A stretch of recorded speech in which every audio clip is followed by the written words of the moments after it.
Hi friends, ഞാൻ വന്നിരിക്കുന്നതേ ഇതാ കുറച്ച് കോഴി മാറ്റി വെച്ചിട്ടുണ്ട് കേട്ടോ. എപ്പോൾ ചിക്കൻ വാങ്ങിച്ചാലും ഞാൻ ഒരേ ദിവസം കൊണ്ട് അത് കഴിക്കില്ല കേട്ടോ. ഇന്ന് ആ കോഴിയും കുമ്പളങ്ങയും ഇട്ടിട്ട് നമുക്കൊരു കറി ഉണ്ടാക്കാൻ പറഞ്ഞിട്ടാണ് ഞാനത് കുറച്ച് മാറ്റി വെച്ചത് കേട്ടോ. നമുക്ക് ഒരു ദിവസം മാത്രം കഴിഞ്ഞു പോയാൽ പോരല്ലോ.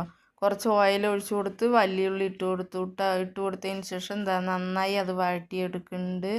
വലിയുള്ളി നന്നായി വഴണ്ട് വന്നതിന് ശേഷം കുറച്ച് മല്ലിയില ഇട്ട് കൊടുത്ത് വീണ്ടും ഒന്ന് നമ്മൾ മിക്സ് ചെയ്യുക. ഇഞ്ചി വെളുത്തുള്ളിയുടെ പേസ്റ്റ് 1 സ്പൂൺ ഇട്ട് കൊടുത്ത് അതും നന്നായി വഴറ്റിയെടുക്കുക കേട്ടോ. വഴണ്ട് വന്നതിന് ശേഷം മുളക് പൊടി, മല്ലിപ്പൊടി, മഞ്ഞൾപ്പൊടി, ലേശം കുരുമുളകിൻ്റെ പൊടി ഇട്ട് കൊടുത്ത് നന്നായി അതിൻ്റെ പച്ചമണം മാറുവോളം വഴറ്റി കൊടുക്കുക കേട്ടോ.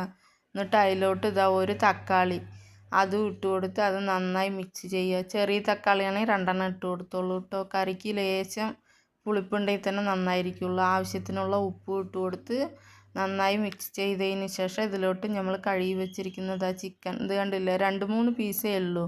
നമ്മൾ ഒരു ദിവസത്തേക്കുള്ള കറിക്കുള്ളതൊക്കെ ഉണ്ട് കേട്ടോ.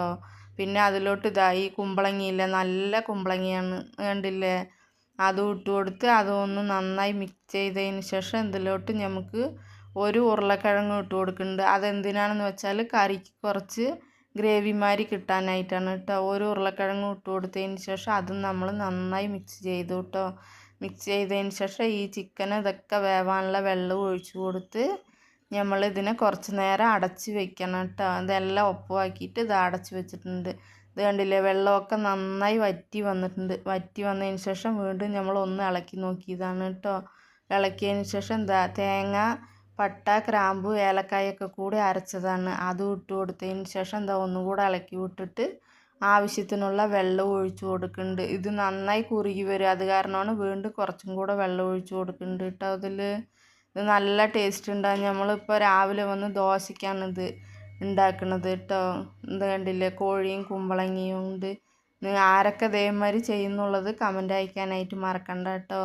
ഇതാ ലാസ്റ്റ് കുറച്ച് മല്ലിയില ഇട്ടുകൊണ്ട് നമുക്ക് ഈ കറി ഇറക്കാവുന്നതാണ് കേട്ടോ. നല്ല ടേസ്റ്റ് ഉണ്ടാവും കേട്ടോ. ഇങ്ങനെ വെച്ചിട്ടുണ്ടെങ്കിൽ ഒന്ന് കമൻറ്റ് ചെയ്യുക കേട്ടോ. വീഡിയോ ഇഷ്ടപ്പെടുകയാണെങ്കിൽ ലൈക്ക് ചെയ്യാനും ഷെയർ ചെയ്യാനും സബ്സ്ക്രൈബ് ചെയ്യാനും ഒന്നും മറക്കണ്ട കേട്ടോ. നമ്മളെ പോലെയുള്ളവരിനെയും ഒന്ന് സപ്പോർട്ട് ചെയ്യണമല്ലോ. നിങ്ങളൊക്കെയാണ് നമ്മുടെ ഒരു കൂട്ട് കേട്ടോ. Okay, bye.